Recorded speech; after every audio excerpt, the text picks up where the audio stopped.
এই ভয়ঙ্কর দুইটা নাম নিলে নবী পর্যন্ত তাকাতে সাহস পাবে না। সাধারণ মানুষ তো দূরের কথা, বিশ্ব নবীর মতো মানুষও 50 বছর সেজদায় পড়ে থাকবে, মাথা তুলতে সাহস পাবে না। এই জাব্বার আর কাহার নাম নিয়ে বিচার আরম্ভ হবে। আলাদাভাবে ওনারা যখন ডাক দিয়ে পর্দা দিয়ে ঘিরে বলবে, এগুলো করেছিলি বল। স্বীকার যখন করবে যে আল্লাহ আমার উপায় নিয়ে আমি করেছিলাম, নফসের ধোকায় শয়তানের জালে পড়ি, তুমি তো গাফফার, এই নামে আমারে মাফ করে দাও। আমি হাদিসটার টিকা পড়তে গিয়ে কেঁদে ফেলেছি।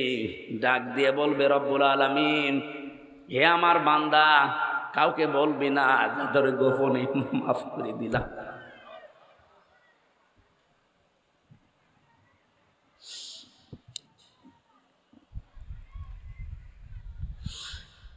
এইটাই জীবনের সফলতা। আসো, নামের আগে আলেম লেখা আছে, এই জন্য মাঝে মাঝে ভয় হয় কিয়ামতে কোটি কোটি মানুষ থাকবে।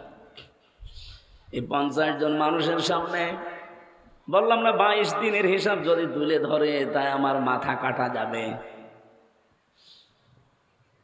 50 বছরের একটা হিসাব আমার আল্লাহ নিজে গোপনে বলবে, কাউকে বলবি না, যা মাফ করে। ফামান যুহযিহা আনিন নারি ওয়া উদখিলাল জান্নাতা ফাকাদ ফাজ। এটা মাজিক। সূরা আলে ইমরানের 185 নম্বর আয়াতের মাঝের অংশে আছে, আল্লাহ পাক বলেন, ওই লোকটার জীবন সফল হয়ে গেছে, হবে না, হয়ে গেছে, যাকে আল্লাহ জাহান্নামের আগুন থেকে মুক্ত করে বলবে, যা তোরে জান্নাত দিয়ে দিলাম, এই লোকটার জীবন আসল সফল। সুবহানাল্লাহ বলতে পারবেন? আদম নবীর পরে যারা দুনিয়ায় এসেছিল, হয়তো 900 বছর, 950 বছর, 1000 বছর বাঁচত, তারা বিদায় নিয়েছে। এখন তারা কোন জগতে আছে? কবরের। আমি ওয়ারাইহিম বারযাখুন ইলা ইয়াউমি ইউবাসুন। তারা একটা পর্দার আড়ালে আছে। এই যেখানে পর্দা দেওয়া আছে না, তারা একটা পর্দার আড়ালে বারযাখের জগতে আছে, তারা কিয়ামতে উঠবে। আমার প্রশ্ন হচ্ছে, পৃথিবীর প্রতিটি মানুষের হায়াত সমান, কেউ কম বেশি হায়াত ভোগ করবে না। যেদিন আদম নবীকে আল্লাহ পাঠিয়েছিলেন, তার হায়াত হয়তো 1000 বছর ছিল, উনি বিদায় নিয়েছেন। ওনার পৃষ্ঠদেশ থেকে যত সন্তান আমরা বের হয়েছিলাম ওই একদিনেই। ওয়াইদ আখাযা রাব্বুকা মিন বানি আদামা মিন যুহুরিহিম যুররিয়াতাহুম ওয়া আশহাদাহুম আলা আনফুসিহিম আলাস্তু বিরাব্বিকুম ক্বালু বালা শাহিদনা আন তাকুলু ইয়াউমাল কিয়ামাতি ইন্না কুন্না আন হাযা গাফিলিন। সূরা আরাফের 172 নম্বর আয়াত এটা প্রমাণ হয়।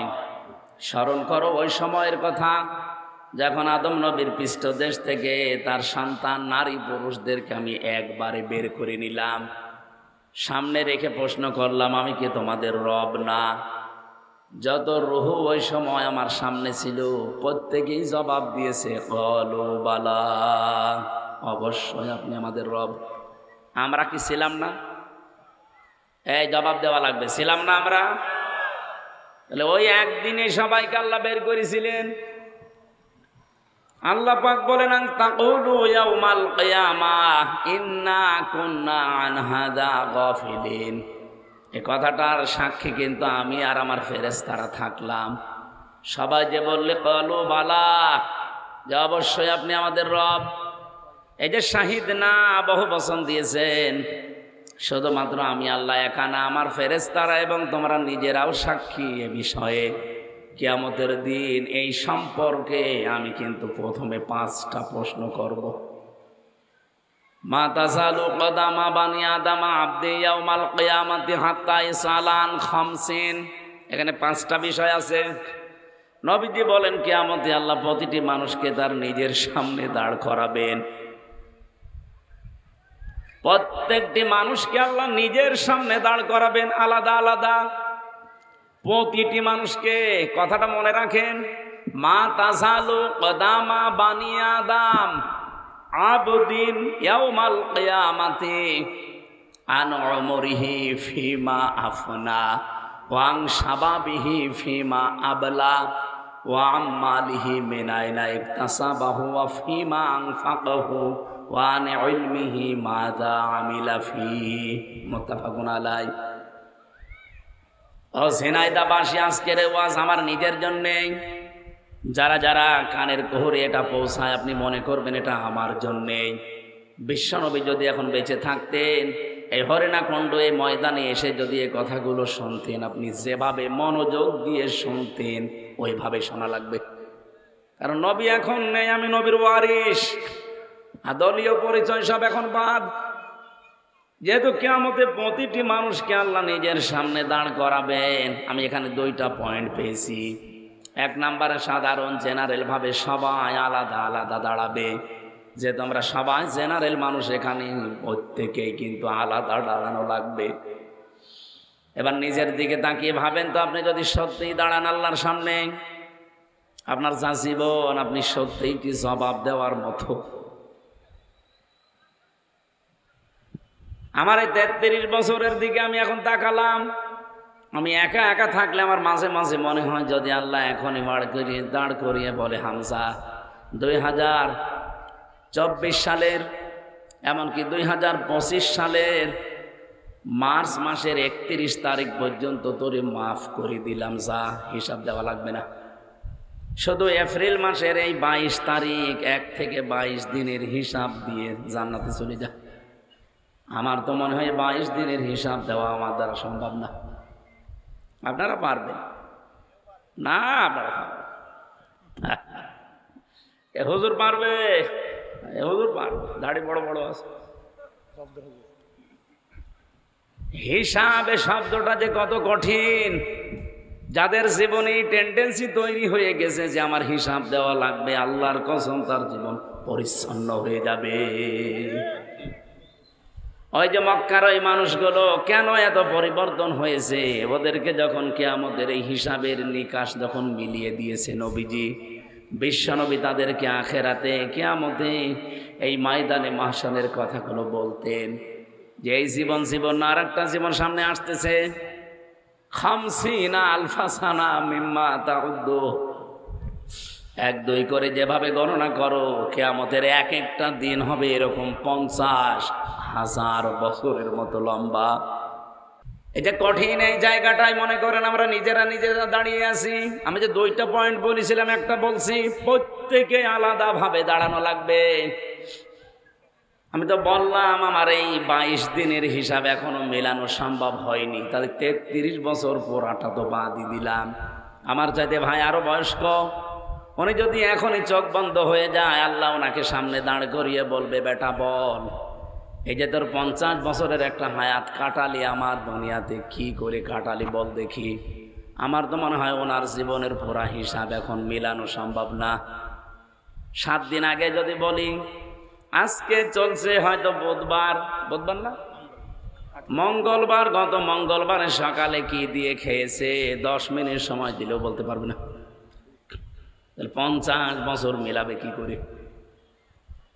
আজকের তেলাওয়াত কি তো আয়াতের জন্য আমি ওইভাবেই পড়েছি, আমি নিয়ে যাব ঠিক ওই জায়গায়।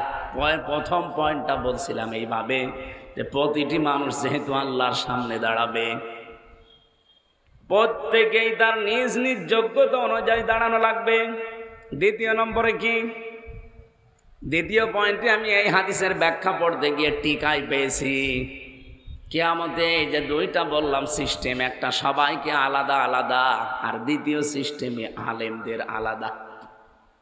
আলেমদের বিচার আল্লাহ সবার সামনে করবে না, যদিও আলেম হয়ে থাকে। আলেম তো তাহেরি ভাইয়ের নামের আগেও আলেম লেখা আছে। ওকে আলেম না জালেম? সাধারণ মানুষ বলছে কৌতুক ম্যান। তাহলে একটু যারা কোরআন হাদিস বোঝে তো এমনি বুঝে ফেলবে যে ও আলেম নামে একটা জালেম। কারণ তার জ্ঞান অনুযায়ী সে যদি আমল না করে, কাজ না করে, ও আল্লাহর দরবারে উনি তো কৌতুক ম্যান বলেছে। আর আল্লাহ বলেন, অমান আযলামু মিম্মান কাতামা শাহাদাতান ইনদাহু মিনাল্লাহ। আমি আল্লাহর দৃষ্টিতে ওই লোকটা বড় জালেম, যার কাছে কোরআনের জ্ঞান থাকার পরেও দুনিয়ার কোনো স্বার্থ পেয়ে গোপন করে রাখে। আর এরকম আলেম দেশে নেই? বলেন।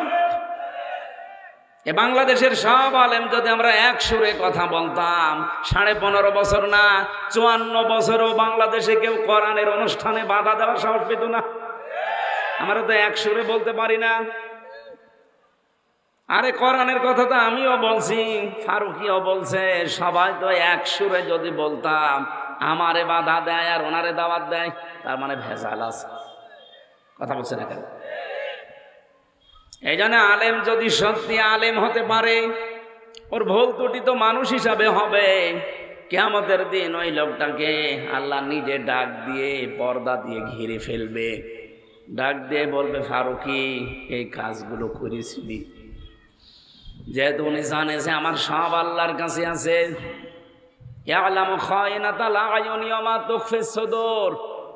এই যে চোখ যে টিপ মারা হয়, এই চোখের পলকের ভেতরে আমার উদ্দেশ্য কি দুনিয়ায় হয়তো কেউ জানে না যে আমি কোন নিয়তে চোখের পলক মারলাম।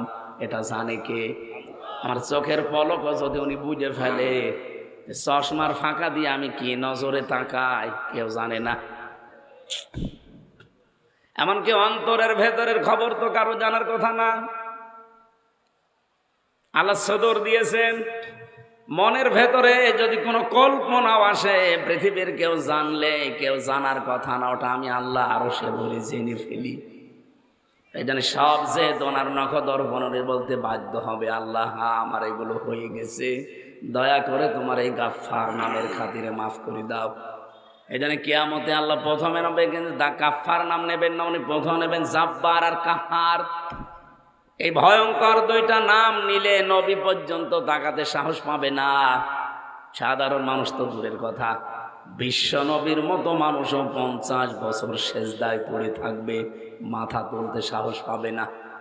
এই জাব্বার আর কাহার নাম নিয়ে বিচার আরম্ভ হবে। আলাদাভাবে ওনারা যখন ডাক দিয়ে পর্দা দিয়ে ঘিরে বলবে, এগুলো করেছিলি বল। স্বীকার যখন করবে যে আল্লাহ আমার উপায় নিয়ে আমি করেছিলাম, নফসের ধোকায় শয়তানের জালে পড়ি, তুমি তো গাফফার, এই নামে আমারে মাফ করে দাও। আমি হাদিসটার টিকা পড়তে গিয়ে কেঁদে ফেলেছি। ডাক দিয়ে বলবে রব্বুল আলামিন, হে আমার বান্দা, কাউকে বলবি না, যাদের গোপনে মাফ করে দিলাম।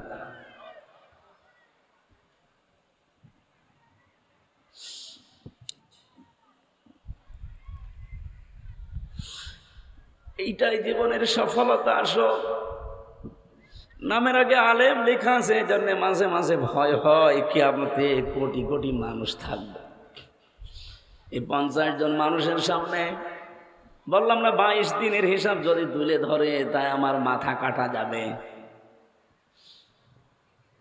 50 বছরের একটা হিসাব আমার আল্লাহ নিজে গোপনে বলবে, কাউকে বলবি না, যা মাফ করে।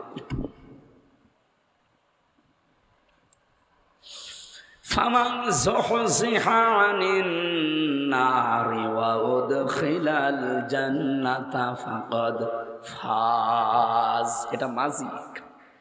সূরা আলে ইমরানের 185 নম্বর আয়াতের মাঝের অংশে আছে, আল্লাহ পাক বলেন, ওই লোকটার জীবন সফল হয়ে গেছে, হবে না, হয়ে গেছে, যাকে আল্লাহ জাহান্নামের আগুন থেকে মুক্ত করে বলবে, যা তোরে জান্নাত দিয়ে দিলাম, এই লোকটার জীবন আসল সফল। সুবহানাল্লাহ বলতে পারেন?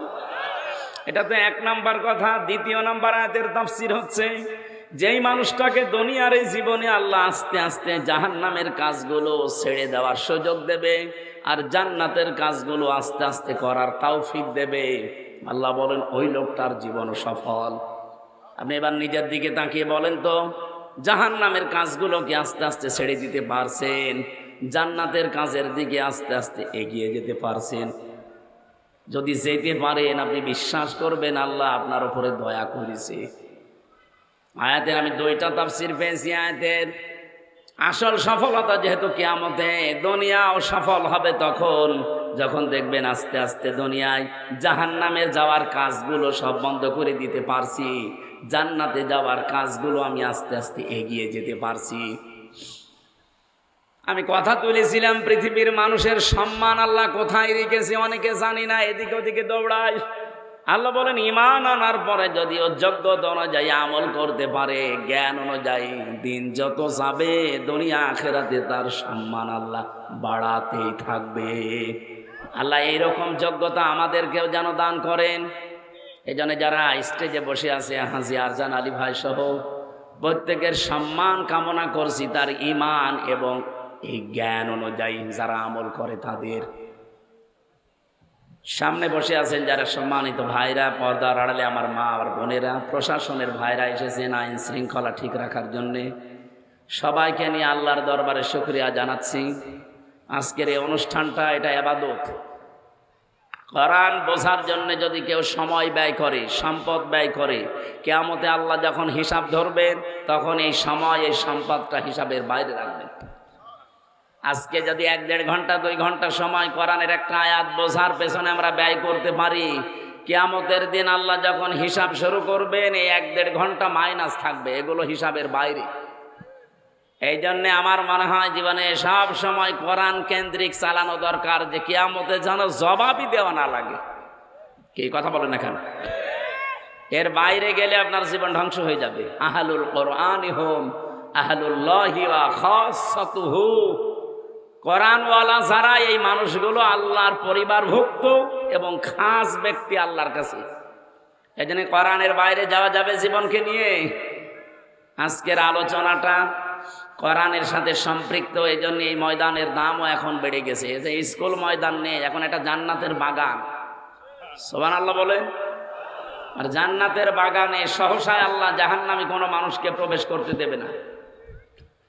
আমার আলোচনার 3 নাম্বার পয়েন্ট ওটা আসবে, যদি আসে আমরা বলবো জান্নাতে কোনো মানুষকে আল্লাহ যদি দেয়, জীবনেও তাকে কোনোদিন আর বের করে দেবে না। কি কথা বোঝেন আমার? যেহেতু আল্লাহর নবীর ভাষা এটা জান্নাতের বাগান, যদিও বাগানে এরকম কয়েকটা ফুল থাকবে নাকি, আবার কল্পনার বাইরে যেটা ওই রকম জান্নাত আল্লাহ বানাবে। কল্পনার জগৎ মানুষের ছোট না বড়? কত বড় কল্পনার জগৎ আপনি টের পান? আমি এখন কল্পনা করলাম যে 10 তলা বিল্ডিং এর মালিক হয়ে গেছি। এ কি কল্পনায় হলে হবে? 10 তলা বানাতে কমপক্ষে 2 বছর সময় লাগবে। সেই পাইলিং থেকে শুরু করে একেবারে স্টেজ পর্যন্ত পোড়াটা শেষ করতে 1-1.5 বছর 2 বছর লাগবে না? আরো কত কাঠখড়ি আছে, কত শ্রমিক লাগবে, টাকা পয়সা লাগবে, শ্রম তো লাগবে। অথচ আমি কল্পনা করেছিলাম, ভেবেছিলাম কয় মিনিটে? 1 সেকেন্ড। আমার এই যে 1 সেকেন্ডের যে কল্পনা, এরকম কল্পনার জগৎ যত বড় হতে পারে, আল্লাহ বলেন জান্নাত তোর অত বড়। ওই জান্নাতের ভেতরে আল্লাহ কাউকে যদি একবার প্রবেশ করায়, কোরআন জানিয়েছে খালিদিনা ফিহা লা ইয়াবগুনা আনহা হিওয়ালা। ওকে আল্লাহ আর কোনোদিন বের করে দেবে না, আর ও লোকটা বের হতে চাইবেও না। সুতরাং আমরা যেহেতু জান্নাতে আছি, এখন আল্লাহ যদি বের করে না দেয়, ইচ্ছা করে চলে যাবে? ওই যে একজন চলে যাচ্ছে, যাক, ওর মনে হয় ভালো লাগছে। সম্মানিত ভাইরা, সবার জন্য সম্মান কামনা করে আমার আজকের আলোচনা আমরা আরম্ভ করছি। হাদা বায়ানুল লিন্নাস, মানুষ পদবাচ্যে যারা বিবেচিত, সবার জন্য আল্লাহ কোরআন দিয়েছেন। কি আছে এর ভেতরে? প্রথম শব্দটায় আল্লাহ নিজে বর্ণনা দিলেন, হাদা, এইটা, বায়ানুন, বক্তব্য, বর্ণনা, লিন্নাস, মানুষদের জন্যে। কাদের জন্যে? কোরআনের প্রতিটা শব্দ যেহেতু গবেষণামূলক, ওয়াও হতে পারে, লাম হতে পারে, ফা হতে পারে, যে কোনো শব্দ যদি চিন্তা ভাবনা করেন আর আপনার যদি ওই যোগ্যতা থাকে, একটা শব্দ আপনার জীবন পাল্টিয়ে দেবে। আল্লাহ লিন্নাস দিলেন কেন? লিন্নাস না দিলেও বাংলা অর্থ আমরা করে ফেলতে পারতাম। তাফসিরের ভেতরে দেখেছি লাম শব্দটা 13টা অর্থে আসে। এখানে যে লাম এসেছে এটা শুধু জীবিত মানুষদের জন্য আল্লাহ ব্যবহার করেছেন। তাহলে আল্লাহ পাক বলেন হাদা বায়ানুল লিন্নাস, এই যে কোরআনের বর্ণনা, বক্তব্য, এটা কাদের জন্য? মানুষের। বলেন বলেন, কোন মানুষ? জীবিত মানুষ। এই আমরা ক্লাস চলছে, এটা ক্লাসের মতো জবাব দেবেন। কোরআনের যত বক্তব্য আছে, বিবৃতি আছে, সব কি মরা মানুষের জন্য না জীবিত? জীবিত মানুষদের জন্য। কিন্তু আমাদের আফসোস লাগে, এই দেশে এমন সময় গেছে জীবিত মানুষদেরকে কোরআন শোনানো বড় কঠিন হয়ে পড়েছিল। সেখানেই জীবিত মানুষদের জন্য আয়োজন হবে, সেখানেই বাধা। অথচ যারা বাধা দিত তাদের বাবা মরে যাক, আমাদের ডেকে বলবো হুজুর কোরআন পড়িয়ে দিন। কোরআন পড়ে তখন করবো কি, তোর বাবা তো মরে গেছে, জীবিত থাকলে পড়লে কাজ হতো। এক কথা বলেন না কেন? এই জন্য জীবিত মানুষদেরকে যেন আর কোরআন শোনা থেকে কেউ অন্তত প্রতিবন্ধকতা সৃষ্টি করতে এই দেশে না পারে, সেই ব্যবস্থা করা লাগবে। এটা তো শুধুমাত্র দলীয় গ্রন্থ না, মানুষ পদ পাচ্ছে, আপনি বিবেচিত, আপনি মানুষ, আপনার জন্যে যতদিন আপনার চোখ বন্ধ না হয় ততদিন ওয়াবুদ রাব্বাকা হাত্তা ইয়াতিয়াকাল ইয়াকিন, ওই পর্যন্ত ইবাদত বন্দেগী করতেই থাকবা যতদিন ইয়াকিন না হয়। ইয়াকিন মানে মরণ। যতদিন মরণ আপনার কাছে না আসে ততদিন আপনার কি বসে থাকার সময় আছে? ততদিন আপনাকে কোরআনের বক্তব্য শোনা লাগবে, মানা লাগবে। কি আছে এই দুইটার ভেতরে?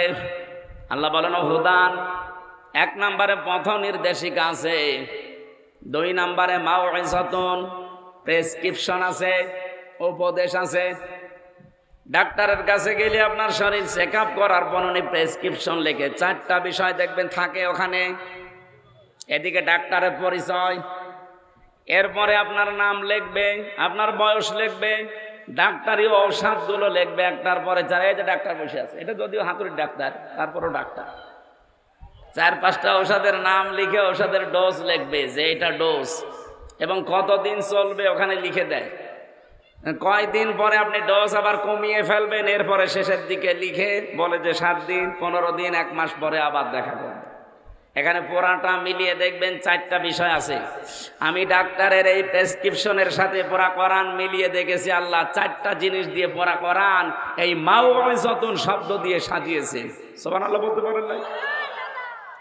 ডাক্তারের প্রেসক্রিপশন অনুযায়ী চললে যদি আস্তে আস্তে রোগ আপনার ভালো হয়, 3.5 হাত বডি সহ পরিবার, সমাজ এবং রাষ্ট্রে যত রোগ আছে এই পৃথিবীতে, সব রোগের মহা ঔষধ আল্লাহ কোরআনে দিয়েছে। আনুনাজ্জিলু মিনাল কোরআনি মা হুয়া শিফাউ ওয়া রাহমাতুল লিল মুমিনিন। এ কোরআন নাযিল করার ধারাবাহিকতা, এমন এমন বিধান আমি দিয়েছি যেটা পৃথিবীতে মুমিনদের জন্য রোগ মুক্তির কারণ। আল্লাহ যেহেতু রোগ মুক্তির কারণ বলে কোরআনকে ঘোষণা দিয়েছেন, আমার বডির ভেতরে যে রোগ আছে এ রোগ মুক্তির কারণও কোরআনে আছে না নেই? আমরা এই যে আলোতে থাকি যারা বেশি, কোরআনে কারিমে 1500 বছর আগে আমার আল্লাহ এই তথ্যটা দিয়েছেন, অথচ বিজ্ঞান প্রমাণ করেছে মাত্র 17 সালে, 2017 সালে। বিজ্ঞান এখন জানাচ্ছে আমাদের শরীরে 5.5 কেজির উপরে রক্ত আছে, 226 কিলোমিটার বেগে মাথা থেকে পা পর্যন্ত চলছে, দ্রুত গতিতে চলছে। এখানে প্রায় 2 কোটির উপরে কোষ পাবেন এই 3.5 হাত বডির ভেতরে। এগুলো রক্তকে রিফাইন করছে। যদি এই কোষগুলো অকেজ হয়ে যায়, দুর্বল হয়ে যায়, তাহলে আপনার রক্তের ভেতরে কমপক্ষে 5 প্রকার ক্যান্সার হবে। আমি তামিলনাড়ু ছিলাম, ওখানে প্রায় 1 মাস 23 দিনের একটা সফর ছিল। একটা লোক, ওনার বাড়ি সিলেটে, আমারে বলছে আমি আজ 12 মাস আছি। আমারে ডাক্তার আজকে রিপোর্ট দিয়েছে যে আমার রক্তের ভেতরে যে 5 প্রকার ক্যান্সার হয় তার 1 প্রকার ধরা পড়েছে। আমার প্রায় 1,12-13 লাখ টাকা অলরেডি চলে গেছে এই 12 মাসে এখানে থাকতে আর ডাক্তারের পেছনে। আজকে দুপুরবেলা রিপোর্ট দিয়েছে যে না, আমি নাকি আর বাঁচবো না, কারণ রক্তের 5 প্রকারের 1 প্রকার, এটা মারাত্মক। আমি ওই সময় আমার মেয়েটাও নিয়ে গিয়েছিলাম, বললাম আমার একটু পরিচয় করান তো। কথা বললাম ডাক্তারের সাথে, খ্রিস্টান ডাক্তার, উনি ইংরেজিতে টকিং করছিলেন। আমি যতটুকু বুঝি ভাষা জিজ্ঞাসা করলাম যে এই রোগটা হওয়ার কারণ কি। উনি ওনার ভাষা দিয়ে আমারে বলছিলেন যে রোগটা হয়েছে, এই লোকটা বেশি আলোতে থাকে, আমাদের শরীরের ভেতরে যে লোমকূপ গুলো আছে, এই যে লোম, এগুলো আল্লাহ খেলা করার জন্য দেয়নি। এগুলোর ভেতরে অন্ধকার আর আলো প্রবেশ করে। এরপরে যেটা আছে, এই চামড়ার পরে যে অবস্থানটা, একটা পাতলা চিকন পাতলা একটা পর্দা দেওয়া আছে।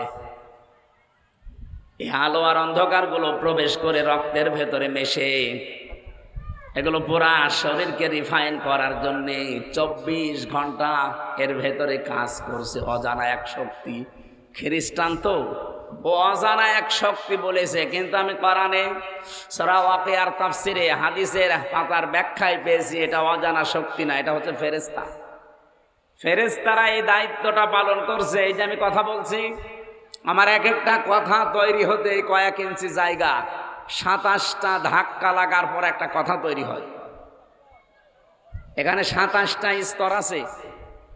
এক এক জায়গায় হাদিস বলছে এক একজন ফেরেশতা বসে আছে। ইনি আমার কাছে, আমি ওনার কাছে, উনি ওনার কাছে, এভাবে 27 জন।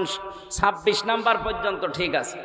27 নাম্বার জায়গায় যার যে কণ্ঠ আল্লাহ দুনিয়ায় বানিয়ে দিয়েছেন, ওই কণ্ঠে ওই রকম আওয়াজ দিয়ে কথাটা দুনিয়ায় ডেলিভারি হয়।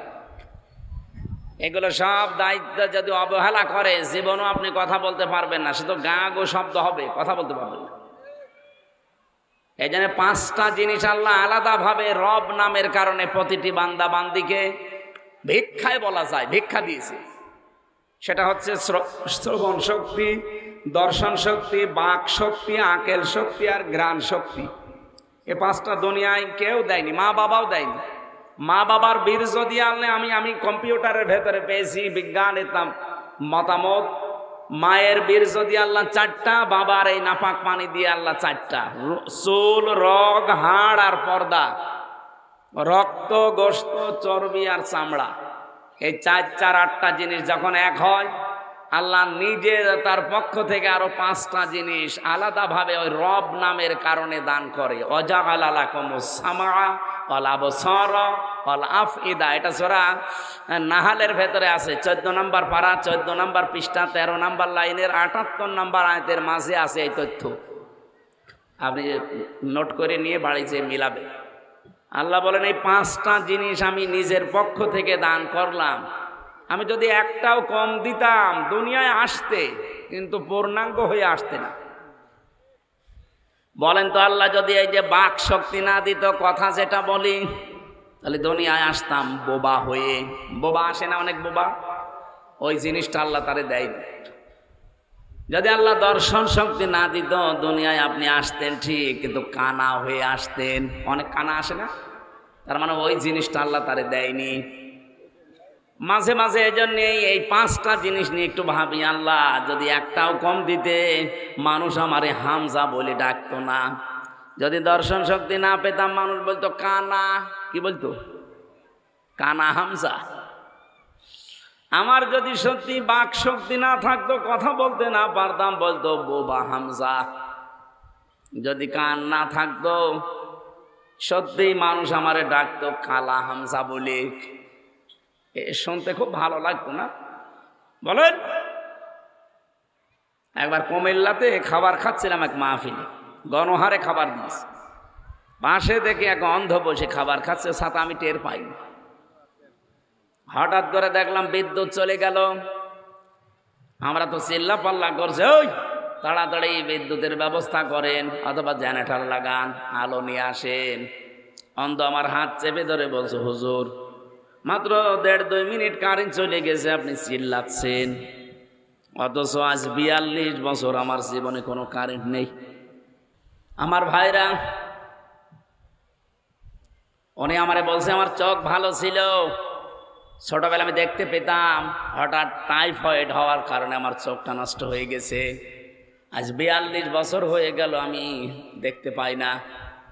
ওই দিন এই অন্ধ আমার একটা তথ্য জানিয়েছিল যে যারা চোখওয়ালা মানুষ তারা তো এমনি দেখে, আর ঘুমিয়ে থাকলে তারা স্বপ্নেও দেখে। কিন্তু আমরা যারা অন্ধ, যারা আমরা এমনি তো দেখতে পাই না, ঘুমিয়ে থাকলে স্বপ্নে দেখি, কিন্তু কিছু দেখি না, শুধু আওয়াজ শুনি। এই যে ওয়াজআলা লাকুমুস সামআ ওয়াল আবসারা, এই যে বাসার শব্দটার ব্যাখ্যায় পড়ছিলাম তাফসিরে। আল্লাহ যদি সত্যি আপনাকে আমাকে এটা বানানোর সময় না দিতেন, কত রকমের সমস্যা হতো, আর কত রকমের উল্টা পাল্টা নামে মানুষ ডাকতো। আল্লাহ পাক বলেন, আমি দয়া করে এগুলো দিয়ে তোকে দুনিয়ার ময়দান থেকে বের করে নিয়ে এসেছি, মায়ের পেট থেকে পৃথিবীর ময়দানে। কিন্তু যে জিনিস দিয়ে তোকে সুস্থ রাখার দরকার, এই লোমকূপগুলো, কিছুই মনে করি না এগুলো। খ্রিস্টান ডাক্তাররে বলেছিলাম যে লোমকূপের এত কাজ কি, উনি এই 2017 সালের এই তথ্যগুলো আমাকে ইংরেজিতে দিলেন। এখন নোবেল পর্যন্ত পেয়েছে এর উপর একজন। এই যে সারা দিন যে আলোগুলো আমাদের শরীরে প্রবেশ করে 12 ঘন্টা, রাতও আল্লাহ কিন্তু 12 ঘন্টা দিয়েছেন। কি এটা তো খেলা করার জন্য দেয়নি, যেহেতু রাত অন্ধকার, এই জন্য অন্ধকার আপনার শরীরের ভেতরে প্রবেশ করা লাগবে। কিন্তু এই যে লোকটা, এর ক্যান্সার হওয়ার পেছনে রক্তের ভেতরে কারণ এই আলোতে বেশি থাকতো। এমনিতে দিনের আলোতে থাকতো 12 ঘন্টা, রাতের বেলায়ও কম্পিউটারের আলো, মোবাইলের আলো, এমনি আলো জ্বালিয়ে ঘুমাইতো। অথচ এই হাদিসটা 1500 বছর আগের, নবীজি জানিয়েছেন যখন রাতে ঘুমাতে যাবে আলো বন্ধ করে ঘুমাবে। ওই সময় হয়তো 1500 বছর আগে বিজ্ঞানের এত উৎকর্ষ হয়নি, নবীজি হয়তো এ পর্যন্ত বলতে পারেননি যে রক্তের ভেতরে ক্যান্সার থেকে বাঁচার জন্য আমি লাইট বন্ধ, আলো বন্ধ করে ঘুমাতে বললাম, এটা বলেননি। কিন্তু বিজ্ঞান এখন এই তথ্য পেয়েছে যে কেন নবীজি আলো লিভি অন্ধকার করে ঘুমাতে বলেছিলেন। এইটাই তার কারণ, আপনাকে ক্যান্সার থেকে বাঁচাতে এটা সহায়তা করে। আর যত অন্ধকার করে ঘুমাবেন, ভিটামিন এই ভেতর থেকে, মাথার পেছন দিক থেকে একটা জিনিস বের হবে রাতের বেলা, অন্ধকার না হলে এটা বের হয় না। এটা যত বের হবে রক্তের সাথে মিশবে, আপনার রক্তে যে 5 প্রকার যে ক্যান্সার হয়, এখান থেকে আল্লাহ আপনাকে বাঁচিয়ে দেবে। এই লোকটা আলোতে বেশি থাকার কারণে এইটা বেশি হয়ে গিয়েছিল। খালি আলো প্রবেশ করেছে, অন্ধকারটা আসে নাই। আমি ওই দিন চিন্তা করছিলাম, আল্লাহ আমরা যে মাস্তানি করি, আমরা যে হাও খাও করি, আমাদের টাইট করার জন্য তো কিছুই লাগবে না, শুধু বলবা যে রক্তের ভেতরে একটা ক্যান্সার লাগিয়ে দিলাম। ওর তো 1,13,00,000 হয়েছে, আর আমার তো 14 বংশ বিক্রি করে একটা ঔষধের পয়সা হবে না।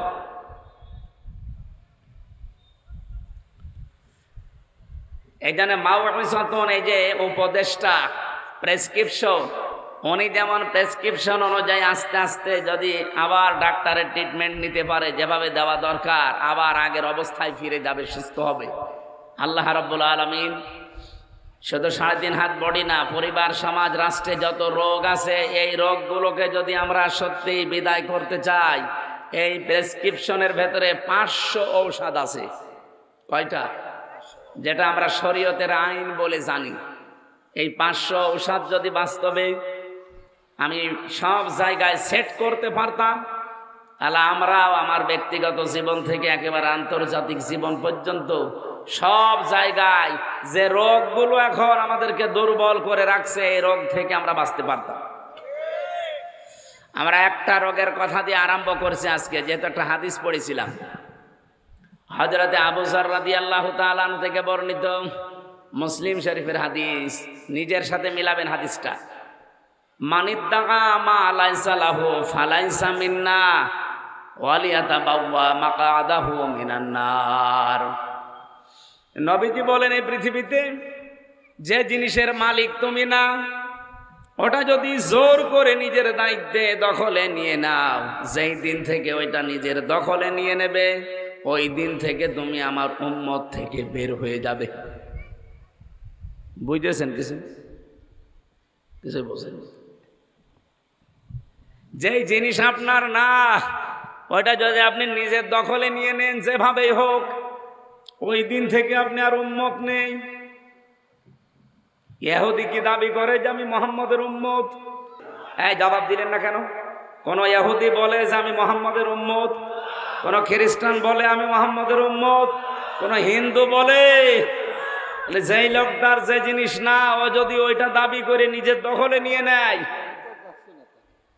ফালাইসা মিন্না, সঙ্গে সঙ্গে আপনি নবীর উম্মত থেকে বের হয়ে গেছেন। আপনিও হয় খ্রিস্টান, না ইহুদি, না হিন্দু। বুঝেছেন কিনা বলেন তো? বুঝেছেন কি? যেটা আপনার দখলে থাকার কথা না, আপনি জোর করে দখল করে নিলেন। আপনি নামাজ পড়তে পারেন, রোজা রাখতে পারেন, হজ করতে পারেন, আপনি নবীর উম্মত নেই। এরকম চরিত্র বাংলাদেশে নেই, বহু মানুষের আমরা পেয়েছি। 15.5 বছর তো আরো বেশি ছিল। যেটা যার না, জোর করে জবরদস্তি করে দখল করে নিজের আয়ত্তে নিয়ে নিয়েছে। নিয়মই ছিল এটা যে বাবা শাহজালাল সব হালাল। এই কথা বলছেন এখন যারা এগুলো করেছেন। হ্যাঁ, আপনি 10 বার হজ করতে পারেন, আপনি 5 ওয়াক্তের জায়গায় তাহাজ্জুদ মিলে 6 ওয়াক্ত নামাজ পড়তে পারেন, আপনি আর নবীর উম্মত নেই। বিশ্ব নবীর উম্মত ছাড়া উনি কারোর জন্য সুপারিশ করবে? বলেন বলেন। হ্যাঁ, এখানে টিকায় লেখা আছে যে জিনিস আপনারই ছিল, আপনি যদি ওইটা আবার ফেরত পান, আপনার জন্য এই শাস্তি না। এই 15.5 বছরে বহু মানুষ, বহু কিছু আমরা হারিয়েছি। ওইটা যদি এখন আমার নিজেরটা নিজে ফেরত পাই, আপনি এই শাস্তি থেকে বাইরে, এই শাস্তির আওতায় আপনি নেই। ঠিক বলল খালি একজন, বাকি কেউ ঠিক বলে না, তার মানে আপনারা বুঝতেছেন না। এক কথা বলছেন, যে জিনিস আপনার ছিল, আমার 1 বিঘা জমি ছিল, এই 15 বছরে হাত ছাড়া হয়ে গিয়েছিল। আমার একটা দোকান ছিল, হাত ছাড়া হয়ে গিয়েছিল। যারা নিয়েছিল, এখন যদি ওইটা আমি আবার ফেরত পেয়ে যাই, আমি এই শাস্তির বাইরে। কিন্তু যে জিনিস আমার না, আমি যদি জোর জবরদস্তি করে দখল করে আমার নিজের আয়ত্তে নিয়ে নেই, যখনই নেব সঙ্গে সঙ্গে আমি নবীর উম্মত থেকে বের হয়ে গেলাম। বলেন, এই ঝিনাইদা এরকম মানুষ আছে না নেই? হরিণাকণ্ঠ নেই? নাম ধরা লাগবে, এখানেও বসে আছে। 2 নাম্বারটা তো আরো কঠিন। ওয়ালিয়াতাবাওয়া মাকআদাহু মিনান নার, সে যেন নিজের জায়গা জাহান্নামে বরাদ্দ করে নিল। এই যে মুসলিম যারা আমাদের পূর্বপুরুষ ছিল, তারা এই ভারতবর্ষে বহু জায়গা ওয়াকফ করে দিয়েছিল, মাদ্রাসার জন্য, মসজিদের জন্য, খানকার জন্য, দাতব্য চিকিৎসালয়ের জন্য। কিন্তু এই উগ্রপন্থী হিন্দু যারা এখন, এ মানুষ নামের কলঙ্ক, এই মুশরিকরা জোর করে, এই জঙ্গি, এরা আসল জঙ্গি। এরা এখন এই ওয়াকফ আইন অবৈধভাবে তৈরি করে মুসলমানদের এগুলো সব নিয়ে নিচ্ছে। ওই জিনিস কি আপনার বাপ দাদার? আপনি জোর করে দখল করে নেবেন মানে? হাদিসের প্রথম পয়েন্ট হয়তো ওদের জন্য না, যে ফালাইসা মিন্না, সে নবীর উম্মত না, ও তো এমনি উম্মত না। কিন্তু ওয়ালিয়াতাবাওয়া মাকআদাহু মিনান নার, সে যেন জাহান্নামে নিজের একটা জায়গা বরাদ্দ করে নিল, এইটা ওদের জন্য খাটবে। ওরা যে জাহান্নামী, এখানে আর ফতোয়া দেওয়া লাগবে? বলেন। যেটা করছে আজ, 1940 সালে তাদেরকে এই যে বাংলাদেশে যে রোহিঙ্গা থাকতে দিয়েছি আমরা, এভাবে থাকতে দিয়েছিল। আর শয়তানরা এখন দখল করে ওইগুলো এখন তারা ওদেরকে দেশ থেকে তাড়িয়ে দিচ্ছে। তার মানে আপনি কি বুঝলেন? এই যে 2টা জাতি আজ পৃথিবীর জন্য, মানবতার জন্য বড় হুমকি হয়ে দাঁড়িয়েছে, একটা আর একটা মুশরিক। পৃথিবীর অন্যান্য যারা জাতি আমরা আছি, সে খ্রিস্টান হোক, মুসলমান হোক, বৌদ্ধ হোক, মাজুসি হোক, 4,500 ধর্মের লোক আমরা দুনিয়ায় এখনো আছি। এই 2টা জাতিকে আমাদের মনে হয় তামাম পৃথিবীর 810 কোটি মানুষের উচিত হবে এদেরকে থামানো। এদেরকে যদি আমরা থামাতে না পারি, পৃথিবীর মানবতার জন্য কয়েকদিন পরে এরা হুমকি হয়ে দাঁড়াবে। আপনি কি মনে করছেন ওরা ও পর্যন্ত ঠিক থাকবে? আজকেও ভারতে একটা মসজিদ ভেঙেছে, ওরা ভুয়া ধোয়া তুলে মসজিদগুলো ভেঙে দিচ্ছে। যে 500 বছর আগে এখানে মন্দির ছিল। আমরা যদি এখন বলি ঢাকার ইস্কন মন্দির যেটা স্বামীবাগে, এটা 1000 বছর আগে এখানে মসজিদ ছিল, মানবেন আপনি? এই জন্য হিন্দু ভাইরা, বাংলাদেশ সহ বিশ্বে যারা যারা আছেন, বিশেষ করে ভারতে যাদের বিবেকে কাজ করে, আপনারা এই মাতাল লোকটাকে থামান। এই এটা মাতাল, এটা পৃথিবীর জন্য এখন হুমকি হয়ে দাঁড়িয়েছে। কথা বলে না কেন? মনে করছেন যে ওই আগুন ওখানেই থাকবে, তামাম দুনিয়ায় মুসলমানদের ভেতরে ছড়িয়ে যাচ্ছে। কারণ আমাদের নিজেদের ঘরের চাইতে, আমাদের নিজেদের বাসস্থানের চাইতে আল্লাহর ঘর, মসজিদ আমাদের কাছে অনেক দামি। আমার ঘর আপনি ভেঙে দিলে আমি হয়তো ওই রকম দুঃখ পেতাম না, কিন্তু মসজিদ ভাঙলে তার চাইতে বেশি কষ্ট লাগে না? একটা একটা করে ভাঙছেন, কতগুলো ভেঙে ফেললেন। অথচ বাংলাদেশে আমরা একটা মন্দিরও আজ পর্যন্ত ভাঙি নাই। আমরা ভুয়া আওয়াজ তুলতে পারতাম না। এই দেশে আমরা 92% মুসলমান, ওই দেশে 100 কোটি হিন্দু, 30 কোটি মুসলমান। এই দেশে অন্তত আমরা 100 জনের 92 জন মুসলমান, আর 8 জন আছে অন্যান্য ধর্মের, হিন্দু মাত্র 4 জন। সেই হিসাবে আমরা যদি আওয়াজ তুলতাম এই দেশে একটা মন্দিরও রাখা যাবে না, এর নিচে 500 বছর আগে মসজিদ ছিল, কেমন মনে হইতো আপনার কাছে বলেন? এই জন্য অন্যান্য জাতির ভেতরে যাদের বিবেক আছে, ইমান নেই আমরাও জানি, কিন্তু বিবেকটা কাজে লাগান, এই মাতাল লোকটাকে আপনারা থামান। আর ইহুদিদের পেছনে যারা কাজ করছেন খ্রিস্টানরা, আমরা আহ্বান জানাবো, পৃথিবীর এই মাতাল ট্রাম্প, এও একটা মাতাল, মাতালে মাতালে দোস্ত করেছে, 2 মাতালের বন্ধুত্ব হয়েছে পৃথিবীতে।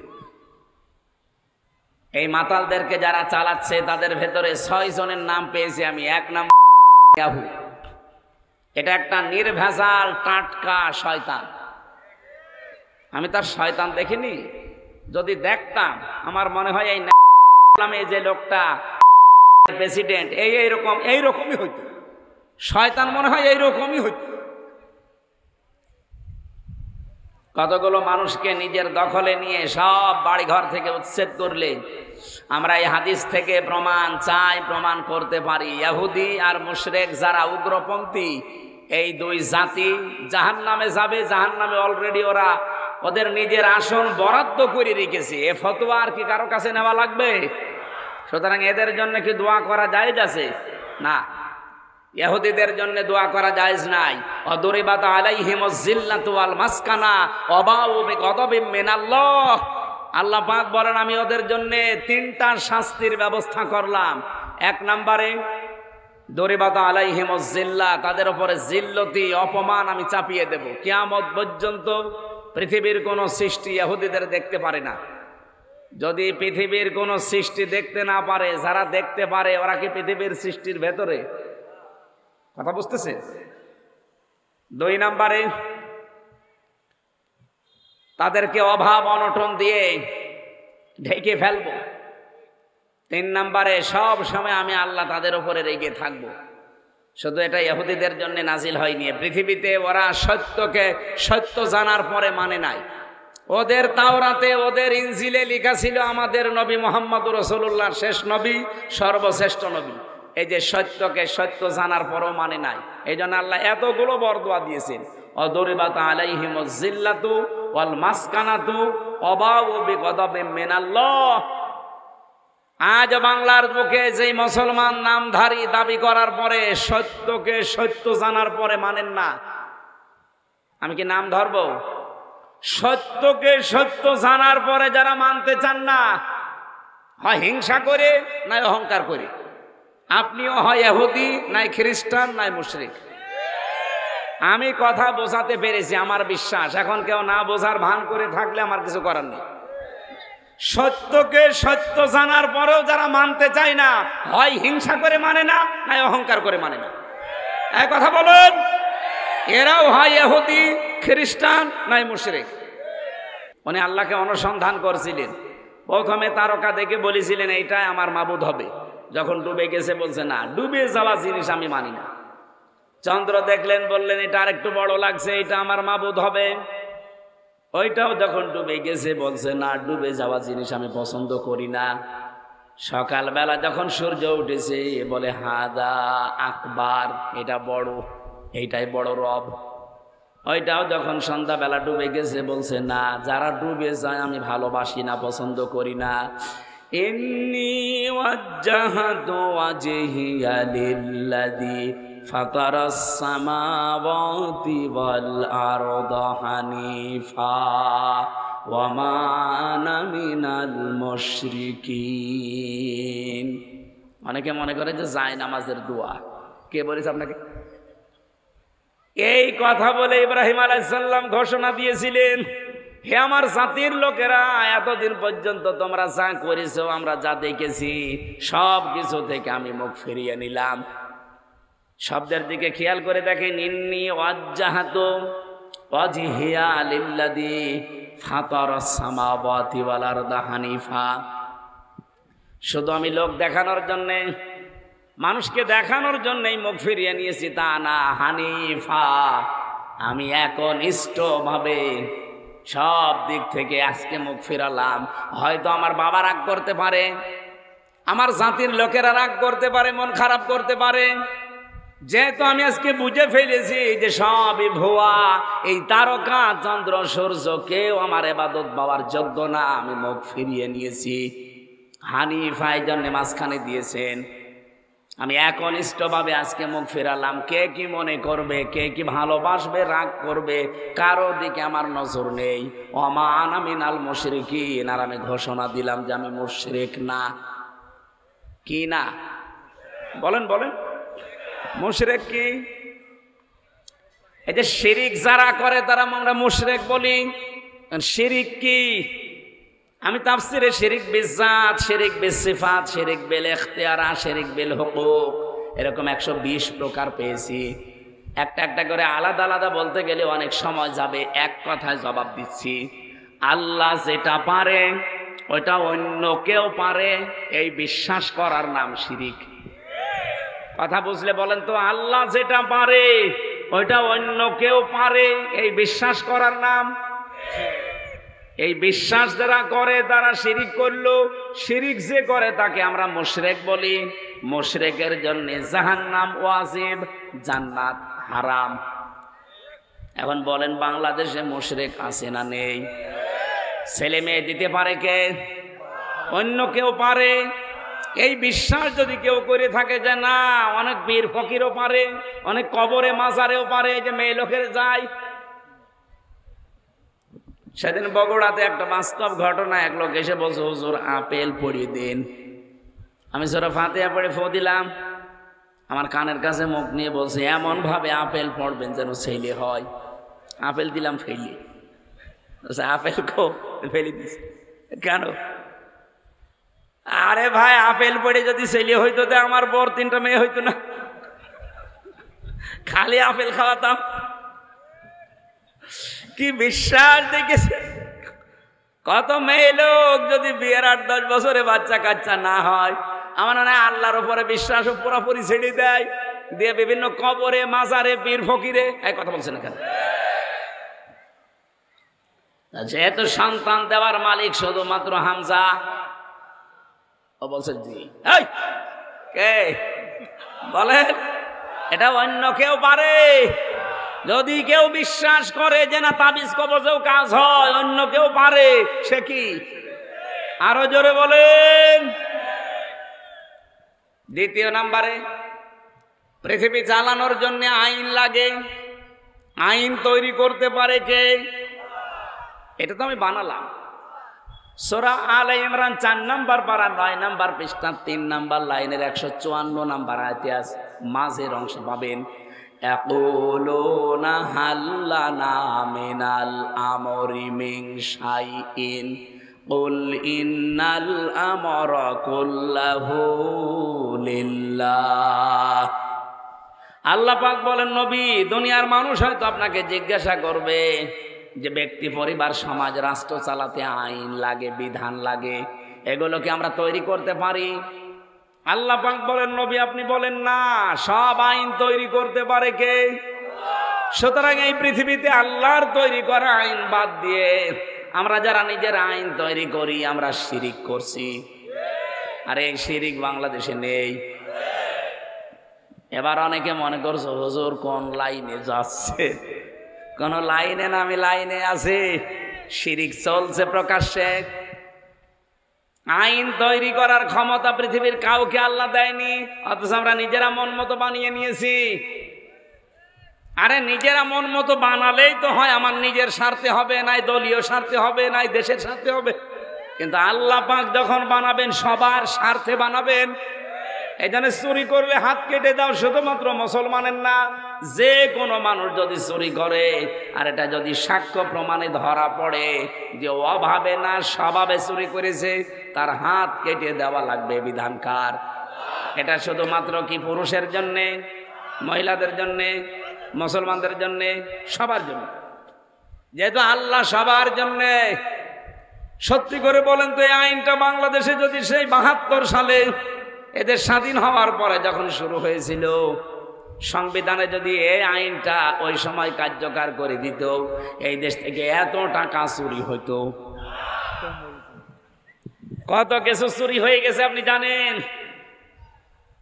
কয়েকদিন আগে আমি মালয়েশিয়া ছিলাম। দেশটা ২০০৪ সালের পর থেকে দাঁড়িয়ে গেছে শুধু ২টা কারণে। ১ নাম্বার, ওরা পরিষ্কার পরিচ্ছন্ন। ২ নাম্বার, ও দেশে দুর্নীতি নেই, অথচ সব ধর্মের লোক মিলেমিশে বাস করছে। আমাদের দেশটাও দাঁড়িয়ে যেত, তাদের চাইতে সম্পদ আমাদের অনেক বেশি আছে। ওদের দেশে শুধু পাহাড়, পাথর আর পাম গাছ ছাড়া কিছুই পেলাম না। অথচ আমাদের এই দেশে সব কিছুকে আল্লাহ ভারসাম্য করে দিয়েছেন। এরপরও আমরা দাঁড়াতে পারি না, আমরা যেহেতু পরিষ্কার পরিচ্ছন্ন না। ২ নাম্বারে দুর্নীতি। কথা বলেন না কেন? এমন এমন মানুষ তৈরি করা লাগবে যে মানুষগুলো জীবন চলে যাবে, দুর্নীতি করবে না, দেশ আবার দাঁড়াবে ইনশাআল্লাহ। 18 কোটি মানুষের 36 কোটি হাত আছে। এই হাতগুলো যদি আমরা কাজের হাত বানিয়ে ফেলতে পারি, বাইরের দেশে কত মানুষ যে আজ দেখছি 7.5 লাখ, 8 লাখ, 10 লাখ টাকা খরচ করেছে রুটি বানাচ্ছে। আমি সিঙ্গাপুরে, মালয়েশিয়া, থাইল্যান্ডে তাই দেখেছি। 7 লাখ, 10 লাখ, 12 লাখ টাকা খরচ করে যায়। আপনি কি মনে করছেন তারা অফিসারের কাজ করে যে রুটি বানাচ্ছে, পানি টেনে দেয়, পায়খানা ঝাড়ি দেয়, রাস্তা ঝাড়ু দেয়? অথচ সেই টাকাগুলো যদি আমরা এতদিন পাচার না করে বাংলাদেশে কর্মসংস্থান তৈরি করতে পারতাম, 36 লাখ যুবক এখন বেকার। এই মানুষগুলো সম্মানজনক জীবন নিয়ে, কর্মজীবন নিয়ে বাস করতে পারত। বলেন। কয়েকদিন আগে আমি মৌলভীবাজার যাচ্ছিলাম, হেলিকপ্টারের পাইলট আমারে বলছিল, হুজুর এই যে নারায়ণগঞ্জের উপর দিয়ে, কুমিল্লার উপর দিয়ে যাবার সময় এই যে জায়গাগুলো পড়ে আছে, আমি তো এই 15.5 বছর চালাচ্ছি এই হেলিকপ্টার। অধিকাংশ শয়তানকে আমি টেনেছি বিভিন্ন জায়গায়। আমি তো জানি শয়তানদের কাজ কারবার বার্তাগুলো। ওরা যদি এই টাকাগুলো পাচার না করে, চুরি না করে দেশে যদি কর্মসংস্থান বানিয়ে দিত, ওদের পালানোও লাগতো না, ওদের গালি খাওয়াও লাগতো না। বাইরের যে কোনো দেশে গেলে আমি হোটেলে থাকি, যেই হোটেলে উঠি দেখি নিচতলায় 2 জন শয়তান ঠিক বসে আছে। কি এখানে কি? হুজুর আমরা আগেই পালিয়েছি। পালাবেন কেন? আপনার না 620টা বাড়ি। ওই যে চট্টগ্রামের এক মন্ত্রী ছিল না, ভূমি মন্ত্রী, ও 620টা বাড়ি, ও পালিয়ে আছে এখন সিঙ্গাপুরে। কিন্তু ওখানে ওর সেকেন্ড হোম আছে, থাকতে পারে না। সাহেব পাড়া বানিয়েছে মালয়েশিয়া, থাকতে পারে না, থাকে হোটেলে, সব তালা লাগান। সাহেব পাড়া বানালেন, সেকেন্ড হোম বানালেন, এখানে থাকেন না হোটেলে। কি 20 লাখ বাঙালি বাংলাদেশ থেকে এখানে থাকে। যদি আমার বাড়ি আমি থাকি আর যদি টের পাইছে ওখানে আসি, পিটিয়ে মেরে ফেলবে। আপনি কি করলেন? এত বাড়ি মানুষের লাগে। কুষ্টিয়ায় আমার বাবার একটা বাড়ি আমি থাকার সময় পাই না, আরো শয়তান 620টা বাড়ি বানিয়েছে। আমার মনে হয় এই 8.5 মাস যদি থাকতো, ও আরো 200 বাড়ি বানাতো। কি করলেন আপনি? থাকতে পারেন না তো একটাও। এই জন্য দেশটা দাঁড়িয়ে যেত মালয়েশিয়া, থাইল্যান্ডের মতো, সিঙ্গাপুরের মতো। সিঙ্গাপুর মাত্র 45 কিলো, এদিক থেকে ওদিকে মাত্র 45 কিলো দেশ। এই ঝেনাইদার মতো না। ঝেনাইদা আমার মনে হয় এ মাথা থেকে ও মাথা 50 কিলো হবে। হ্যাঁ, 100 কিলো। এই ঝেনাইদার মতো, ঝেনাইদার অর্ধেক হবে সিঙ্গাপুর। এতটুকু একটা দেশ। পৃথিবীর মানচিত্রে যদি 10টা ধনী রাষ্ট্র থাকে তার ভিতরে একটা। আর আমরা দাঁড়াতে পারি না শুধুমাত্র চুরির কারণে। এই জন্য বলছিলাম আল্লাহ পাক যে রোগগুলো দিয়েছে পরিবার, ব্যক্তি, সমাজ, রাষ্ট্রে, এই রোগের ঔষধও কোরআনে দিয়েছি। এই চুরির এই ঔষধটা যদি আমরা কায়েম করতে পারতাম না, এখন যারা ধরা পড়ে পড়ে জেলে আছে, সালমান এফ রহমান সহ বহু চোরের হাত অলরেডি কাটা পড়ে যেত। কথা বলেন। আর এরকম 5টা চোরের যদি হাত কাটা হতো হাইকোর্টের সামনে নিয়ে, এই দেশে চুরি করার সাহস আর কেউ পেত না। তোমরা ওইটা চাচ্ছি, এমন এমন মানুষ তৈরি করে দেন সামনে, অন্তত যেন চুরি না হয়। যার যতটুকু আছে অতটুকু নিয়েই তো সে শেষ করতে পারবে না জীবনটা। আল্লাহ রাব্বুল আলামিনের ঘোষণা শোনাচ্ছি, ওয়াত্তাকু ইয়াওমান তুরজাউনা ফীহি ইলাল্লাহ। আল্লাহ পাক বলেন, ভয় করো ওই দিনকে, যেই দিন তোমাদের সবাইকে ফিরে যাওয়া লাগবে আল্লাহর কাছে। কার কাছে? ও ঝিনাইদহবাসী, এই দিনটা যেহেতু সবার সামনে আসতেছে, শব্দের প্রথম আল্লাহ আয়াত শুরু করলেন ওয়াত্তাকু এই শব্দ দিয়ে। এবার আসেন তো একটা একটা করে আমরা ব্যাখ্যায় যাই। ওয়াত্তাকু কাকে বলে? তাকওয়া মানেই, বিশেষ করে আমাদের এই বাংলাদেশ, ভারত আর পাকিস্তান, এই 3টা দেশে আমি ঘুরেছি। এই দেশগুলোতে যেখানে যায় মানুষ বলে তাকওয়া মানে আল্লাহর ভয়। হ্যাঁ, এটা ঠিক আছে, আল্লাহর ভয় কি? অথচ তাকওয়া শব্দের অর্থ কিন্তু আল্লাহর ভয় নয়। তাকওয়া মানে বেঁচে থাকা। তাকওয়া মানে কি? বলেন বলেন। তাকওয়া মানে ব্যারিকেড দেওয়া। তাকওয়ার এখন আধুনিক ব্যাখ্যা বের হচ্ছে, তাকওয়া মানে যোগ্য হওয়া। আজ পৃথিবীতে আমরা যোগ্য এবং যোগ্যতাশালী হতে পারছি না, এই জন্য যেখানে যার যাওয়া দরকার ওই জায়গায় আল্লাহ আমাদের তুলে দিচ্ছে না। কোরআনে কারিমের বর্ণনা ছিল, ওয়াদাল্লাহুল্লাযীনা আমানু মিনকুম ওয়া আমিলুস সালিহাতি লা ইস্তাখলিফান্নাহুম ফিল আরদ কামা ইস্তাখলাফাল্লাযীনা মিন ক্বাবলিহিম। এই পৃথিবীর ময়দানে যারা তোমাদের পূর্বে চলে গেছে, আল্লাহ ওয়াদা দিয়েছেন যদি ঈমান আর আমলে সালেহ, তার মানে যোগ্য হতে পারো নিজেদেরকে, আমি আল্লাহ গ্যারান্টি দিলাম এর আগে যারা দুনিয়া থেকে বিদায় নিয়েছে তাদেরকে আমি এই জমিনের শাসন করার ক্ষমতা দিয়েছিলাম, তোমাদেরকেও দেব যদি ওই রকম যোগ্য হতে পারো। তাহলে তাকওয়া মানে শুধুমাত্র জুব্বা গায়ে দিয়ে, পাগড়ি মাথায় দিয়ে, বড় বড় দাড়ি রাখা না। তাকওয়া মানে যোগ্য হওয়া। কি কথা বলছেন আমার? যে যেই লাইনে যাচ্ছেন ওই লাইনে আপনাকে যোগ্যতা সম্পন্ন হওয়া লাগবে। সব 1 নম্বরে, আপনি যদি চিকিৎসার লাইনে যান আপনাকে চিকিৎসক হওয়া লাগবে ঠিক ওই মাপের, ওই পরিমাণে, ওই মানের। যে যেই দিক আর বিভাগে যাচ্ছি আমরা যদি সত্যি নিজেদেরকে যোগ্যতা সম্পন্ন তৈরি করতে পারতাম, তাহলে আমাদের দেশের অবস্থা আজ এই জায়গায় না, আর উপরে চলে যেত। তাকওয়া মানে আমরা বাংলা বুঝি না। তাকওয়া মানে মনে করি আল্লাহর ভয়, শুধুমাত্র সব কিছু থেকে নিজেকে গুটিয়ে বসে থাকা না। যেখানে যে অন্যায়টা হচ্ছে ও অন্যায় কাজগুলো ঘৃণা ভরে ছেড়ে দেওয়ার নামও তাকওয়া। আজ যে পুলিশের নামে একটা বদনাম আছে, পুলিশ ঘুষ খায়। যদি আজকে অনিয়ত করে বাড়ি যায়, এটা রেকর্ড হচ্ছে যেহেতু, এই জন্য বলছি যে আজকে থেকে যত কিছু হয়ে যাক, যেহেতু ঘুষ খাওয়া একটা নিষিদ্ধ কাজ, আমি শুধু ছেড়ে দেব না, ঘৃণা করে ছেড়ে দেব। এর নাম তাকওয়া। এর নাম কি? বাংলাদেশে যত অফিস আদালত আছে, যত ফাইল আছে, কত মানুষ টাকার জন্য ফাইল আটকিয়ে রাখে যেটা তার জন্য বৈধ না। এরকম দেশ নেই, অফিস নেই, এক কথা বলেন, এরকম আদালত নেই। আমার তো মনে হয় 15.5 বছরে যারা দায়িত্বে ছিল 1628 জন, প্রত্যেকে এই আয়াত অনুযায়ী ধরা খাবে। একটার ভেতরেও তাকওয়া নেই। কিসের তাকওয়া? তাকওয়া মানে আল্লাহর নিষিদ্ধ কাজগুলো ঘৃণা করে ছেড়ে দিয়ে চলে আসবেন। শুধু ছেড়ে দেওয়ার নাম হচ্ছে হাজারা, আর নিষিদ্ধ কাজ যখন ঘৃণা করে চলে আসবেন ছেড়ে দিয়ে, তার নাম তাকওয়া। বাংলাদেশ 15.5 বছরে যারা চালিয়েছে আর যারা এর সাপোর্ট দিয়েছে, প্রত্যেকে আপনারা জানেন যে এরা অবৈধ ছিল। আপনি অবৈধ জানার পরও কি করে সাপোর্ট দিলেন অবৈধ কাজকে? আরো ঘৃণা করে ছেড়ে দিয়ে চলে আসবেন।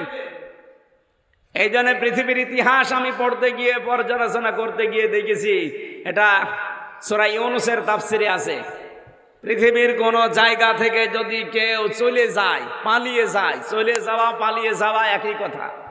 যদি ওই এলাকার কোনো দায়িত্বশীল লিডার উনি পালিয়ে চলে যায়, তাহলে সেই দেশের যারা তার আন্ডারে ছিল তাদের কি কাজ, তাদের কর্ম কি, কি করা লাগবে তাদের? সূরা ইউনূস 11 নম্বর পারা, এটা 19 নম্বর পৃষ্ঠার প্রথম নম্বর লাইনে আছে। ফালাউলা কানাত ক্বরিয়াতুন আমানাত ফানাফাহা ঈমানুহা লাম্মা কওমা ইউনূস ইলা আখির আয়াত।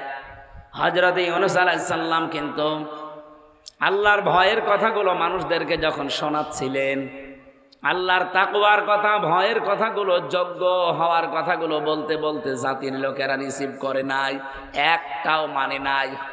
শেষ পর্যন্ত উনি ইরাকের ওই জায়গা থেকে পালিয়ে দাজলা নদী দিয়ে উনি বলছেন, আমি এলাকায় থাকবো না, এই দেশ ছেড়ে অন্য দেশে চলে যাব। যেহেতু আল্লাহর হুকুমটা না নিয়ে তিনি চলে যাচ্ছিলেন, সকাল বেলায় গজব শুরু হয়ে গেছে দেশের ভেতরে। যে গজবগুলো তাফসীরের ভেতরে পেয়েছি একটা একটা করে, যখন আযাব গজব আসা আরম্ভ হয়েছে, ওই দেশের যারা নেতা ছিল জাতির, আমাদের গ্রাম্য অনুযায়ী আমরা যাদেরকে মোড়ল বলি, সর্দার বলি, এই মানুষগুলো সঙ্গে সঙ্গে তখন একটা কাজ করেছে, এলাকার লোকজনদেরকে নিয়ে চাটিয়াল ময়দানে সেজদায় পড়ে গেছে। এদিকে ভালো করে তাকান। আমি এটা বোঝাচ্ছিলাম কি, কোনো এলাকা থেকে, কোনো দেশ থেকে যদি দায়িত্বশীল পালিয়ে যায়, চলে যায়, তাহলে পরবর্তীতে ওই এলাকার মানুষের কাজ কি সেইটা। যেহেতু হযরত ইউনূস দায়িত্বশীল ছিলেন, তিনি ওই জামানার অভিভাবক নবী, তিনি আল্লাহর ঘোষণা না নিয়ে চলে যাচ্ছিলেন পালিয়ে। আল্লাহ পাক তাকে শাস্তি দিয়েছিলেন কি, এই যে আল্লাহর কাছে অনুমতি না নিয়ে জাতির এই অবাধ্যতার কারণে যখন চলে গেছেন, তখনই তিনি মাছের পেটে গিয়ে পরীক্ষার সম্মুখীন হয়েছেন 40 দিন। কয়দিন বলেন বলেন? এবার আমাদের ওই সময়ের কাজ কি ছিল? জাতির লোকেরা যারা নেতা, ছোটখাটো যারা নিজেদের এলাকা চালায়, যে মাতব্বর বলে, মন্ডল বলে, মোড়ল বলে, এরা জনগণকে সাথে নিয়ে সঙ্গে সঙ্গে সেজদায় পড়ে গিয়ে ডাক দিয়ে বলে, মহান আল্লাহ, আমাদের আর ভুল হবে না, দয়া করে আমাদের মাফ করে দাও। আল্লাহ পাক তাদের চোখের পানির দিকে তাকিয়ে কিন্তু মাফ করে দিয়েছিলেন। তো মাঝখান থেকে ইউনূস নবী বিপদে পড়েছে কয়দিন? বলেন বলেন? আমাদের ঠিক আমার মনে হয় 1500 বছর হয়ে গেল একই অবস্থা। দায়িত্বশীল চলে গেছে, 350 এমপি একবারে পালিয়েছে, 1628 জন মানুষ একটাও নেই, সব ভয়ে পালিয়ে চলে গেছে। এখন আমাদের দেশের মডেল মাতব্বর যারা আমরা আছি, আমরা আলেম ওলামা, আমাদের কাজ হবে যারা ওই দলে সাপোর্ট করতাম, সব এক জায়গায় হয়ে আমার আল্লাহর দিকে ধর্ণা দেওয়া। এই কথা বলেন না কেন? আয়াতের প্রথম শব্দ এটা ছিল, আত্তাকু ইয়াওমান, ভয় করো ওই দিনকে। এরকম একটা দিন এসেছিল, তুরজাউনা ফীহি ইলাল্লাহ, তোমরা ফিরে আসবে সবাই আমার আল্লাহর দিকে। জাতির লোকেরা, হযরত ইউনূস নবীর জাতির লোকেরা যখন ফিরে এসেছে, তারা কিন্তু 3 দিনের ভেতরে নিজেদেরকে পরিবর্তন করে ফেলেছিল। আমার আল্লাহ আগের অবস্থায় আবার তাদের ফিরিয়ে দিয়েছে। কিন্তু মাঝখান থেকে ইউনূস নবীর 40 দিন এই আযাবে থাকা লেগেছিল। আমাদের অবস্থা যেহেতু আমাদের দায়িত্বে যিনি ছিল তিনি পালিয়ে গেছে, এখন আর দলমত দেখা দেখি নেই, সব এক হয়ে আল্লাহর দিকে ধর্ণা দেওয়া। আল্লাহর দিকে ধর্ণা দেওয়া মানে কি? আল্লাহর কোরআনের দিকে ধর্ণা দেওয়া। হ্যাঁ, আমাদের অবস্থা আবার পাল্টিয়ে যাবে ইনশাআল্লাহ। আমরা ওইভাবে হয়তো ফিরে আসতে পারি না ইউনূস নবীর জাতির মতো, এই জন্য আল্লাহ আমাদেরকে পরিবর্তন করছে না। আপনি সত্যিই যদি এভাবে মন থেকে অনুশোচনা নিয়ে ফিরে আসতে পারেন, আজ প্রায় 9 মাস চলছে, এতদিন লাগার কথা না। অবশ্যই আমরা দাঁড়িয়ে যেতাম যদি ইউনূস নবীর জাতির মতো মন থেকে ফিরে আসতে পারতাম। আমরা আহ্বান জানাই জাতিকে, সারা বাংলাদেশে ফিরে আসেন। আমার আল্লাহর বিধান আল্লাহ এখনো পর্যন্ত ছেড়ে দিয়ে রেখেছেন, ওয়াতাসিমু বিহাবলিল্লাহি জামিআ। আমি একটা রশি তোমাদের কাছে ফেলে দিলাম, তার নাম কোরআন। এখানে কোনো মত পার্থক্য, ফতোয়াবাজি, দলাদলি মতামত করবা না, সবাই এসে আঁকড়িয়ে ধরো। সবাইকে আমি আল্লাহ এক টান দিয়ে আমার বানানো বাগান জান্নাতে পৌঁছিয়ে দেব। সেই সময় মনে হয় ইউনূস নবীর উম্মতের মতো আমাদের উপরে এসে গেছে। এই কথার অর্থ বোঝেন? এবারও যদি ভুল করেন আপনার কপালের দোষ। এই 2-3 জন যারা ঠিক বললেন, বাকি লোকগুলো কি সত্যি কিছু বুঝেছেন? বলে আল্লাহ রাব্বুল আলামিন এখানে একটা ভয়াবহতার বর্ণনাতে দিকে জানিয়েছেন, অতওয়াফা কুল্লু নাফসিম মা কাসাবাত ওয়া হুম লা ইসলামুন। প্রত্যেকটি মানুষের উজরত পারিশ্রমিক আমি পরিপূর্ণ করে দেব, কাউকে কম বেশি দেওয়া হবে না। ও ঝিনাইদার মা বোনেরা ভাইরা, প্রত্যেকের যেহেতু সামনে ওই কঠিন একটা দিবস আসতেছে, এই জমিন পুড়ে তামা হয়ে যাবে, মাথার মগজ পর্যন্ত টকবক করে ফুটবে, এটা জন্মের পর থেকে আমরা শুনছি। এই ময়দানে মাহশার যেদিন আল্লাহ কায়েম করবে, আত্তাকু ইয়াও ফাইদা নফিখা ফিস-সূরি ফালা আনসাবা বাইনাহুম ইয়াওমাইযিন ওয়ালা ইয়াতাসাআলুন। শুধু ফৎকার যেদিন দেওয়া হবে, সঙ্গে সঙ্গে যত রকমের সম্পর্ক আছে মানুষের, সব সম্পর্কগুলো আল্লাহ কাট করে দেবে। নসবের বহু বচনের জন্য আল্লাহ আনসব দিয়েছেন। একটা সম্পর্ক থাকবেন আপনার স্বামী স্ত্রীর সম্পর্ক শুধু চোখ বন্ধ হওয়া পর্যন্ত। চোখ বন্ধ হয়ে গেলে প্রত্যেকের রাস্তা আলাদা আলাদা। সন্তানের সাথে আমার মা বাবার সম্পর্ক ওই পর্যন্ত যতদিন চোখ বন্ধ না হয়। চোখ বন্ধ হতে দেরি, আলাদা হয়ে যাবে আপনার সম্পর্ক।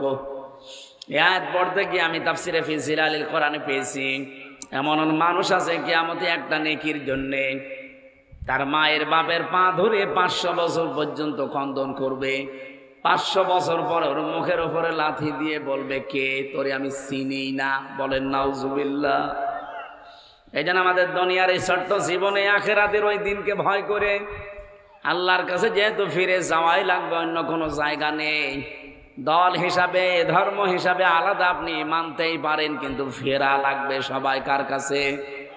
কাইফা তাকফুরুনা বিল্লাহি ওয়া কুনতুম আমওয়াতান ফাআহইয়াকুম সুম্মা ইউমীতুকুম সুম্মা ইউহয়ীকুম সুম্মা ইলাইহি তুরজাউন। আল্লাহ পাক বলেন, কেমন করে আমার সাথে মানুষ নাফরমানি করে, কুফরি করে, আমার বিধান মানতে চায় না, কেমন করে? ও তো মৃত ছিল, জীবনটা আমি তাকে দিয়েছি, দুনিয়ায় জীবনে কিছুদিন চলাফেরা করার ক্ষমতা দিয়েছি, আবার এরপরে ওর কাছে আমি আজরাইল পাঠিয়ে মৃত্যু দিয়ে দেব, ফিরে আসা লাগবে কার কাছে? আরো জোরে বলেন। সবাইকে যেহেতু ফিরে যাওয়াই লাগছে তার কাছে, এই জন্য এখন থেকে জীবনকে পাল্টান। মনে করেন এখনই মোক্ষম সময়। কারো ওপরে ভরসা করে আশা করে কোনো লাভ নেই, প্রত্যেকটা জিনিস ভুয়া। পৃথিবীতে মা বাবাও ভুয়া, হ্যাঁ এদিকে তাকান, আমার স্ত্রীও আমার জন্য ভুয়া, এটাও একটা ধোঁকা। আমরা অনেককে খুশি রাখার জন্য, আনন্দ দেওয়ার জন্য, শান্তিতে রাখার জন্য বাস্তব জীবনটা নিজেরা হারিয়ে ফেলি। মনে করি ওদের খুশির জন্য যদি অবৈধ কিছু করি, ওরা মনে হয় আমার ভাগ নেবে। কে বলেছে আপনাকে? আমি আমার ম্যাডামের কথা বলছি, উনি আমাকে ভালোবাসে, আমিও জানি। কিন্তু এখন যদি আপনি সংবাদ দেন যে হামজা মরে গেছে, আল্লাহর কসম করান আমার সামনে 2-3 দিন হয়তো একেবারে না খেয়ে থাকবে, পাগল হয়ে যাবে। 7 দিনের ভেতরে দেখবেন স্বাভাবিক হয়ে গেছে। এক কথা বলা লাগবে, 1 মাসের ভেতরে সবই ফিরাই ভুলে যাবে।